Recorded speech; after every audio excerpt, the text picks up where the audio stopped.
નમસ્કાર મિત્રો, અમારા નવા વિડીયોમાં આપ સૌનું હાર્દિક સ્વાગત છે। મિત્રો, આજે આપણે વાત કરીશું અબ્દુલ। આવતા મહિના 14 તારીખે વસંત પંચમીના દિવસે રિંકલના લગ્ન છે।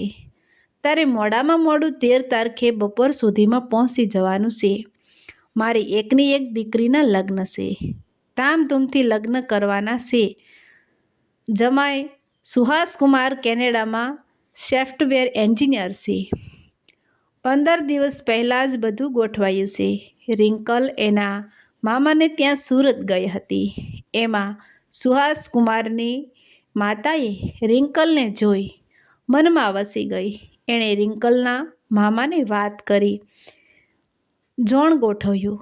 રિંકલને સુહાસ કુમાર ગમી ગયા અને એટલે જ તાત્કાલિક લગ્ન લેવાયા છે।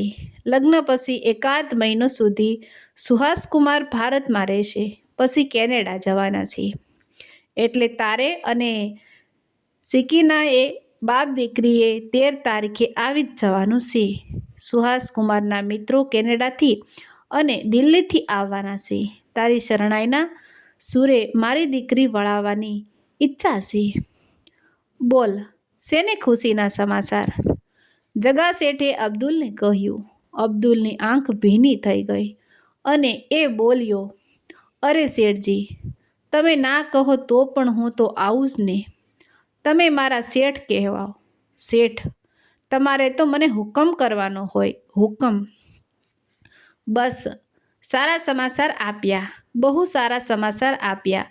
જુઓ ને, તમારી દીકરીના લગ્નમાં હું એવી શરણાઈ વગાડીશ કે લોકો દંગ રહી જશે। શેઠ સાહેબ, તમારી દીકરી એ મારી દીકરી જ ગણાય ને? અબ્દુલે 2 હાથ ઉપર લંબાવીને કહ્યું। અને હા, બીજી વાત કે તને તારી એકની એક દીકરી સકીનાના સોગંદ છે, જો ના પાડીશ તો। અને સારી એવી રકમ પણ આપવાની છે, એ તારે લેવી જ પડશે। અત્યાર સુધી તે મારું બહુ જ માન રાખ્યું છે। દીકરાના લગ્નમાં ભલે ને તે એક પાય ના લીધી, પણ આ મારી દીકરીનો પ્રસંગ છે અને છેલ્લો પ્રસંગ છે। મારે બધાને ખુશ કરવાના છે। અને આ લે, તારા માટે સુરતથી 2 જોડી તૈયાર સુરવાળ અને કફની લેતો આવ્યો છું। અને બેટા સકીના, તારા માટે પણ રિંકલે આ 3 જોડી ડ્રેસ મોકલ્યા છે લગ્નમાં પહેરવા માટે, કહીને જગા શેઠે 2 થેલીઓ અબ્દુલ આગળ મૂકી। અબ્દુલે 2 થેલીઓ લીધી અને બારણાની વચ્ચે ઊભેલી સકીનાને આપીને કહ્યું, શેઠ, આની કોઈ જરૂરત નહોતી, પણ તમે લાવ્યા જ છો એટલે લઈ લઉં છું। બેટા સકીના, જગા શેઠ માટે શા મૂક્યો। શા પીને જગા શેઠ જવા રવાના થયા। વાર તારીખ ફરીથી યાદ દેવડાવ્યા। સકીનાને 100ની નોટ આપી અને જગા શેઠની કાર રસ્તા પર ચાલતી થઈ। જગા શેઠ અને અબ્દુલ વચ્ચે 30 વર્ષનો ગાઢ સંબંધ હતો। સંબંધ પણ અચાનક જ બંધાઈ ગયો હતો। અમુક સંબંધો માટે ખાસ પ્રબંધો કરવા પડતા નથી અને આપોઆપ સર્જાય છે। આમ તો જગા શેઠનું વતન ચાલાળા પાસે આવેલ એક નાનકડું ગામ, જાતના પટેલ અને ખેતી સારી। ચાલાળાથી ધારી વચ્ચે એક ફળદ્રુપ જમીનનો એક લાંબો પટ્ટો આવેલો છે। એ પટ્ટામાં જગા શેઠને 150 વીઘા સૂરમાં જેવી જમીન હતી। સાથોસાથ પાણીનું જૂના વખતનું એક નવાણ પણ હતું, જેમાં ગમે એવડો દુષ્કાળ પડે પાણી ખૂટતું જ નહીં। ગામના વૃદ્ધ વ્યક્તિઓ કહેતા કે સપનિયા કાળમાં પણ નવાણિયામાં પાણી ભરપૂર હતું। જગા પટેલના બાપા કાળુભાઈ કાંડા બાવળિયા અને મહેનતુ હતા। એ જ વારસો જગા પટેલમાં ઉતર્યો હતો। ઘરે સુખ સાહેબીનો પાર નહોતો। 300 વર્ષ પહેલાં જગા પટેલ કેરીઓ લેવા તાલાળા ગીર ટ્રેનમાં બેસીને ગયેલા। તાલાળા રેલવે સ્ટેશન પર ઉતરીને એ હાલીને આજુબાજુ આવેલા આંબાવાડિયામાં નજર નાખતા હતા। એ વખતે એણે ઉંમર 25 વર્ષની હતી. તાલાળાની મુલાકાત લેવાનું કારણ એટલું જ હતું કે અઠવાડિયા પછી એને ઘેરે ભાગવતની સપ્તાહ બેસવાની હતી અને જગા શેઠના બાપ કાળુ શેઠીએ એવી ઈચ્છા હતી કે આ વખતે ભાગવત કથામાં જે સંબંધીઓ અને ભાવિકો કથા રસપાન કરવા આવે એને ખાવામાં કેરીનો રસ અને પીવામાં શેરડીનો રસ સાથે 7 દિવસ આપવો. શેરડી માટેની વ્યવસ્થા તો થઈ ગઈ હતી, પણ આટલી બધી કેરીની સગવડ કરવા માટે એ તાલાળા આવ્યા હતા. એક મોટો આંબાવાડિયા પર એની નજર ઠરી. ચાંપો ખુલ્લો હતો અને આંબાવાડિયામાં કોયલના ટવકા સંભળાતા હતા. આજુબાજુમાં 1-2 મોર પણ નજર આવ્યા અને થોડે આઘેરું કોઈ શરણાઈ વગાડતું હોય એવું લાગ્યું. જગા શેઠ ત્યાં ગયેલા અને એક 18 વર્ષનો છોકરો એક આંબાની ડાળ પર ચડીને શરણાઈના સૂર રેલાવી રહ્યો હતો. અબ્દુલ સાથેની એની આ પહેલી મુલાકાત. અબ્દુલે આંબાવાડિયામાં રખેવાળીનું કામ કરતો હતો. આંબાવાડિયાના માલિક સાથે વાત થઈ. કેરીનો ભાવતાલ થયો. સાટું નક્કી થયું. રોજે રોજ 40 મણ પાકલ કેરી તાલાળાથી ટ્રેનમાં ચડાવી દેવામાં આવશે. એ ચલાળા ઉતરી જશે. બાનું દેવાઈ ગયું. જગા શેઠે અબ્દુલ વિશે પૂછ્યું. આંબાવાડિયાના માલિક દેવાયતભાઈ કહ્યું, એ છોકરો 12 વર્ષથી મારે ત્યાં છે. મને જ્યારે એ મળ્યો ત્યારે માંડ 6 વર્ષનો હતો. હિન્દી બોલતો હતો. એ પોતાનું નામ જ બોલી શકતો હતો. એ વર્ષે અહીં હિરણ નદી ગાંડી તૂર બની હતી. 2-3 ટ્રક એમાં તણાઈ ગયેલા હતા. યુપી બાજુના ટ્રક હતા. અહીં સાસણમાં બાંધકામનું ચાલે છે ત્યાં કામ કરતા હતા. છોકરાનો ફોટો પણ છાપામાં આપેલો. પોલીસે 2-3 દિવસ છોકરાને રાખ્યો. સાસર અને તાલાળા અને શેખ વેરાવળ સુધી બધે પૂછી જોયું. પોલીસે છેવટે અનાથ આશ્રમમાં આ છોકરાને મૂકવાનું નક્કી કર્યું હતું. આ છોકરો મને મળ્યો હતો એટલે કાગળિયામાં સહી કરવા માટે હું પોલીસ સ્ટેશન ગયેલો. મારી ઘરવાળી શાંતુ મારી જોડે. છોકરો મને જોઈને વળગી પડ્યો. એને મારી સાથે આવવું હતું. શાંતાને જોઈને એ બોલ્યો, અમ્મી, અને શાંતા તો આભી જ બની ગઈ. મને એક બાજુ જ લઈ જઈને કહે કે આ ફૂલ જેવડા છોકરાને અનાથ આશ્રમમાં થોડો મુકાય, એ આપણી જોડે વાડીએ પડ્યો રહેશે. બસ અબ્દુલને અમારી સાથે લઈ આવ્યા. લોહીના ગુણ હોય કે ભગવાનની ભેટ, એ શરણાઈ સરસ વગાડે છે. એની સરસ કે વાત ના પૂછો. એવી સરસ કે વાત ના પૂછો. હવે તો ગુજરાતી પણ બોલે છે અને આંબાવાડિયાનું બધું જ ધ્યાન રાખે છે. અબ્દુલ મારા દીકરા કરતાં વિશેષ છે. જગા શેઠને પણ અબ્દુલ પ્રત્યે લાગણી થઈ આવી. બસ પછી તો ખુદ અબ્દુલ સપ્તાહના ચોથા દિવસે કેરીઓ લઈને ચલાળા ટ્રેનમાં ઉતર્યો.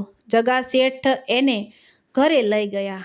ભાગવત સપ્તાહમાં એણે શરણાઈ વગાડી અને સહુ આભાજ બની ગયા. શાસ્ત્રીજીએ 2-3 વૃંદાવનના વ્રજ ભાષામાં ગીતો ગાયા અને અબ્દુલે એવી તો શરણાઈ વગાડી સહુની આંખમાં આંસુઓ હતા. વળતી ટ્રેનમાં જગા શેઠ દેવાયતભાઈને સંદેશો મોકલ્યો કે અબ્દુલ હવે સપ્તાહ પૂરી થશે ત્યારે જ આવશે. જૂના ફિલ્મીના ગીતો પણ અબ્દુલ અદ્રત શરણાઈ વગાડતો. સપ્તાહ પૂરી થઈ. ભાગવત સપ્તાહ વાંચનાર શાસ્ત્રીજી જગત પ્રકાશજીએ કથા પૂરી થયા પછી કહ્યું, જગાભાઈ, આ છોકરાને ગળથુથીમાં શરણાઈના સૂર મળ્યા છે. હું 4 વર્ષ વૃંદાવન રોકાયો છું, છતાંય સારા શરણાઈ વાદકો સાંભળ્યા છે, પણ અબ્દુલમાં જે ઊંચાઈ અને કરુણતા આવે છે એ ત્યાં કોઈનામાં નથી. આ તો સીથરે વીંટ્યું રતન છે. કોઈ અલગારી ફકીર ઓલિયો છે. જીવનભર સંબંધ સાચવશો, તમારા જીવનમાં દુઃખ ક્યારેય નહીં આવે. આ અબ્દુલના રૂપમાં તમને ઓલિયો મળી ગયો છે. બસ પછી તો જગા શેઠ આજુબાજુમાં કોઈ સંબંધીને ત્યાં લગ્ન પ્રસંગ હોય ને તો અબ્દુલને કહી દે કે તારે શરણાઈ વગાડવા આવવાનું છે અને અબ્દુલ તૈયાર જ હોય. ના કોઈ ભાવતાલ કે ના કોઈ રકજક.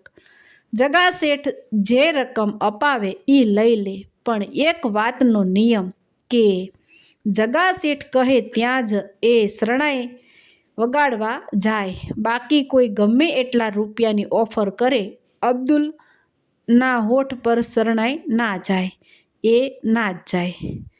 સંબંધ ઘાટો થતો ગયો. 3 વર્ષ પછી અબ્દુલ સાસણ પાસેના એક ગામમાં પરણ્યો પણ ખરો.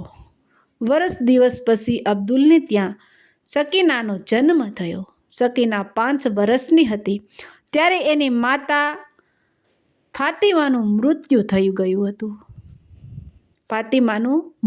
થયું હતું.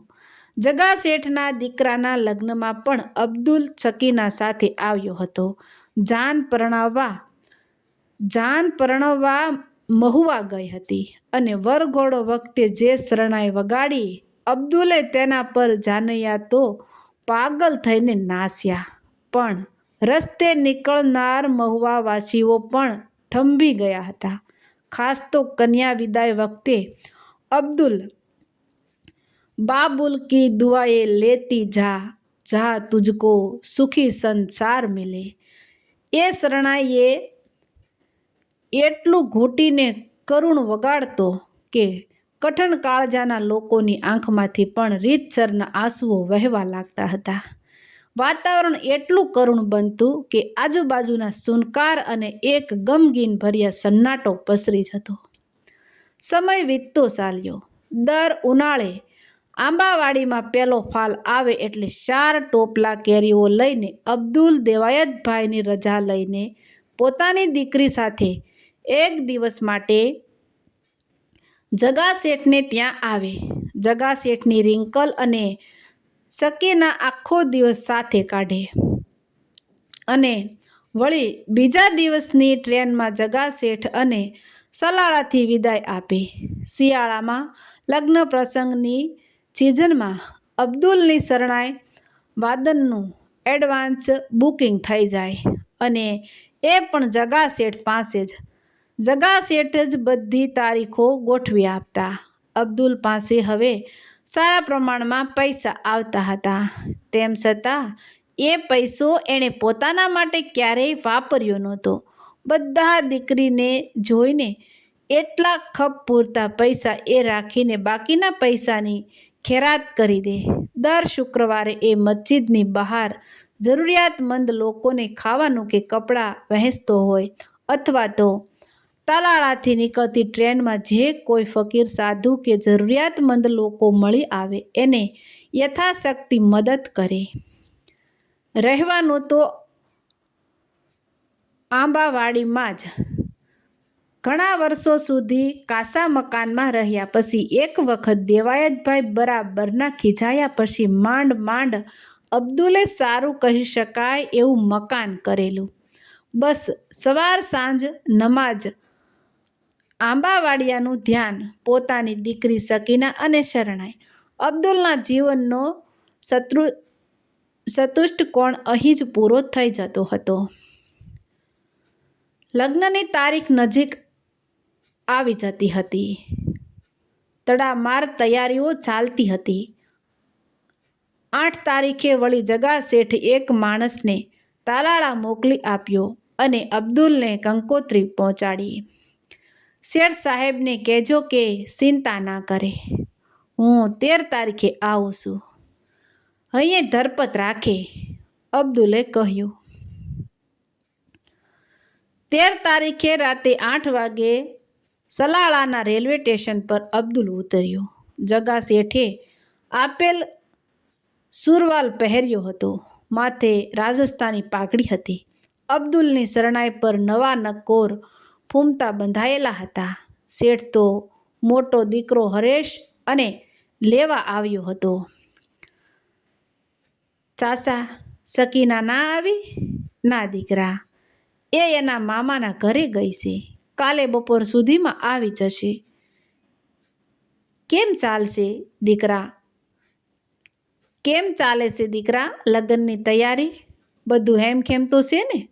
અબ્દુલે કારમાં બેસતા કહ્યું, હા ચાચા, બસ તમારી જ રાહ હતી. આજે રાતે તમારું શરણાઈ વાદન સાથે ગરબાનો કાર્યક્રમ રાખ્યો છે.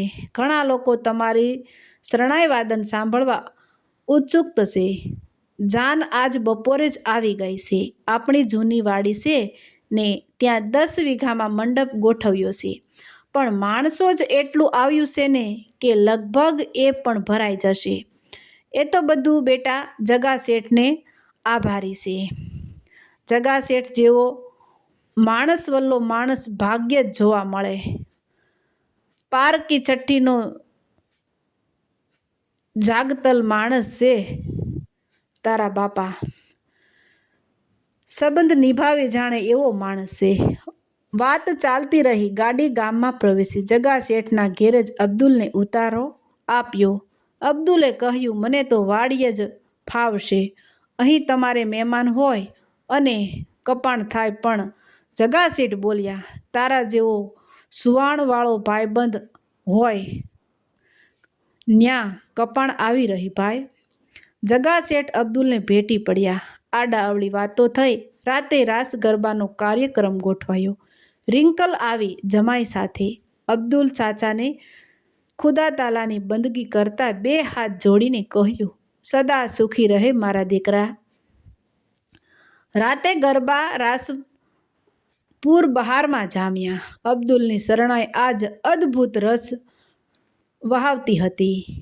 માથે સાફો અને એમાં પીળા પૂમતા સાથે ગરબાની માધ્યમાં એક તાલે અબ્દુલ શરણાઈ વગાડતો હતો. બધા જ મંત્રમુગ્ધ થઈને શરણાઈના તાલે પગના સથવારે રાસ ગરબામાં ઝૂમી રહ્યા હતા. ગરબા રાતે 2 વાગ્યા સુધી ચાલ્યા. સહુએ અબ્દુલના ભરપેટ વખાણ કર્યા.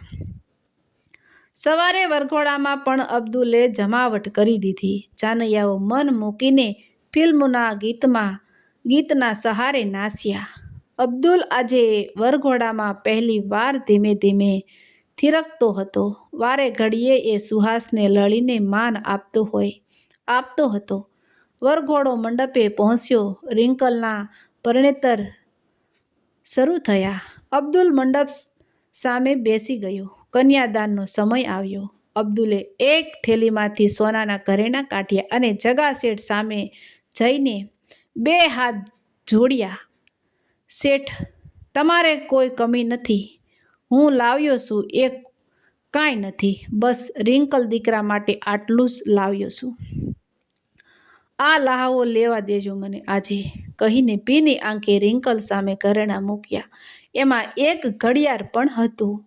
સુહાસના હાથે ઘડિયાળ પહેરાવીને અબ્દુલ બોલ્યો, જમાઈરાજ, સાચવજો અમારા રતનને. ખુદા તાલા તમારી જોડી સલામત રાખે. જગા શેઠ અબ્દુલને ભેટી પડ્યા. માંડવે રહેલા સહુની આંખો ભીની થઈ. જગા શેઠ અને અબ્દુલ સાથે જમ્યા. પરણેતર પૂરા થયા. કન્યા વિદાયનો સમય આવી પહોંચ્યો. અબ્દુલની શરણાઈએ સૂર વહાવ્યા. બાબુલ કી દુઆએ લેતી જા, જા તુજે સુખી સંસાર મિલે. અબ્દુલના શરીરમાં જેટલા શ્વાસ હતા એ તમામ ઘૂંટાઈને બહાર આવી રહ્યા હતા. રિંકલને વિદાય અપાઈ રહી હતી. સામાન્ય રીતે કન્યા વિદાયમાં અબ્દુલ 30 મિનિટ કરતાં વધારે શરણાઈ વગાડતો નહીં. પણ આજે એણે 1 કલાક સુધી શરણાઈ વગાડી. દિલ દઈને વગાડી. વાતાવરણમાં એક ધીરી કરુણતા છલકાઈ ગઈ. તમામની આંખમાંથી અશ્રુ વહી રહ્યા હતા. ગામને પાદર અબ્દુલ એક બાજુ ઊભો રહી ગયો હતો.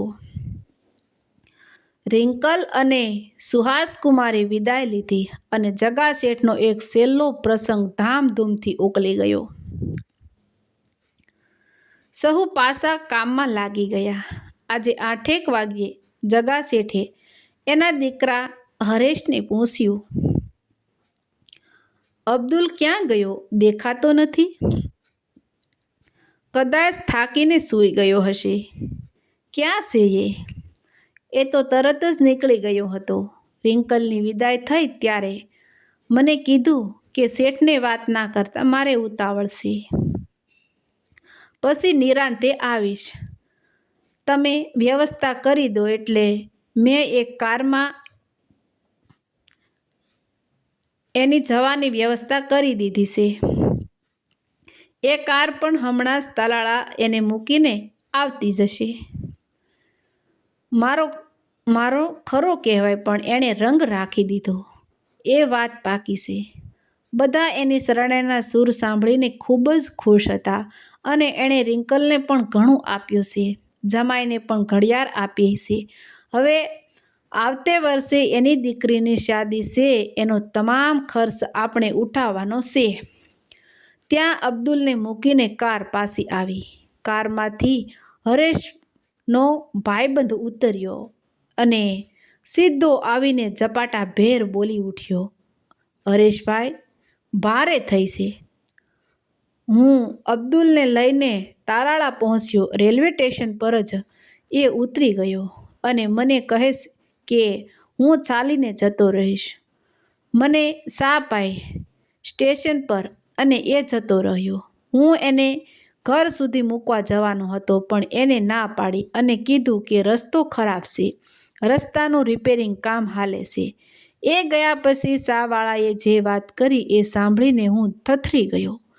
કાલે વહેલી સવારે એ એની ચકીના પેલી ગાડીમાં આપણે ત્યાં આવવાના હતા અને 4 વાગ્યે સકીનાને શ્રાપ કર્યો.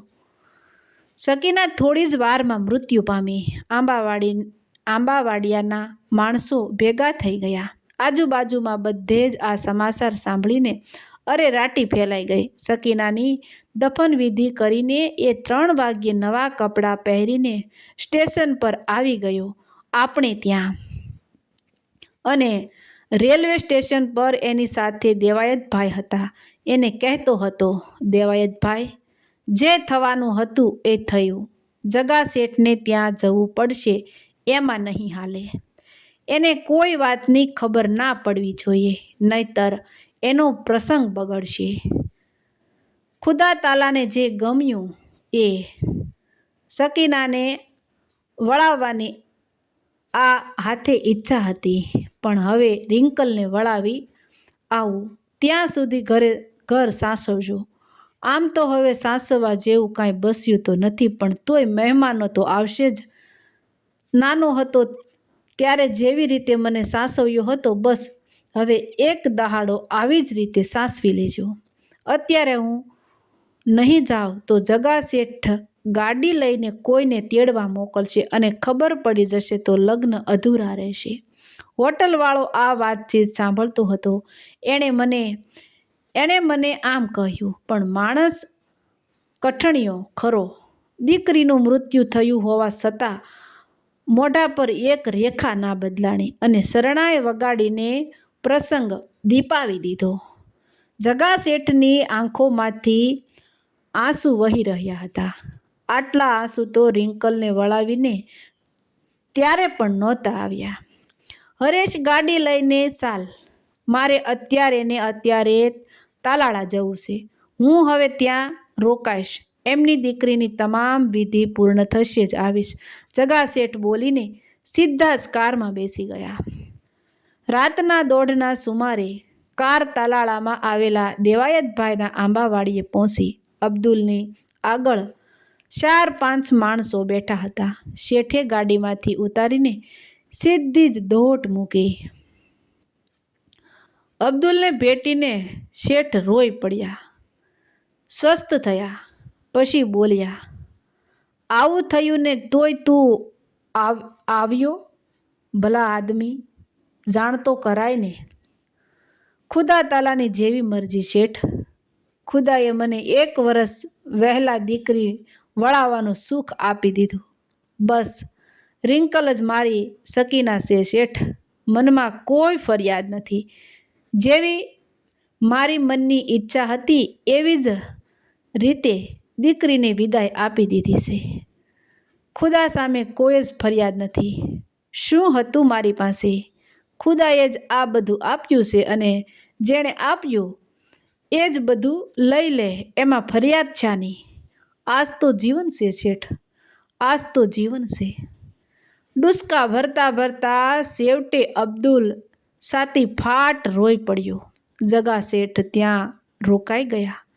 બધી જ વિધિઓ પૂરી થઈ તેટલા દિવસો એ ત્યાં રોકાયા. અબ્દુલના મનની સાથે હવે તન ભાંગી પડ્યું, શરીર ગુગળું થયું અને મહિના પછી અબ્દુલને સખત તાવ આવ્યો. જગા શેઠ એમને અમરેલીની હોસ્પિટલમાં લઈ આવ્યા. સારામાં સારી સારવાર કરી. તાવ સખત વધી ગયો. અબ્દુલે કહ્યું, જગા શેઠ, હવે છેલ્લા જુહાર છે. એક કામ કરો, મને મારી શરણાઈ લાવી આપો, છેલ્લી વાર બજાવી લઉં. શરણાઈ વગાડવામાં આવી. રાતના 3 વાગ્યે અબ્દુલે પથારીમાં બેઠા બેઠા શરણાઈના ધીમા સૂર રેલાવ્યા. સામે એક નર્સ, એક ડૉક્ટર અને જગા શેઠના ઘરના તમામ સભ્યો ઊભા હતા. એ જ જાણીતા સૂર, એ જ કરુણતાની શરમસીમા. બાબુલ કી દુઆએ લેતી જા, જા તુझको સુખી સંસાર મિલે.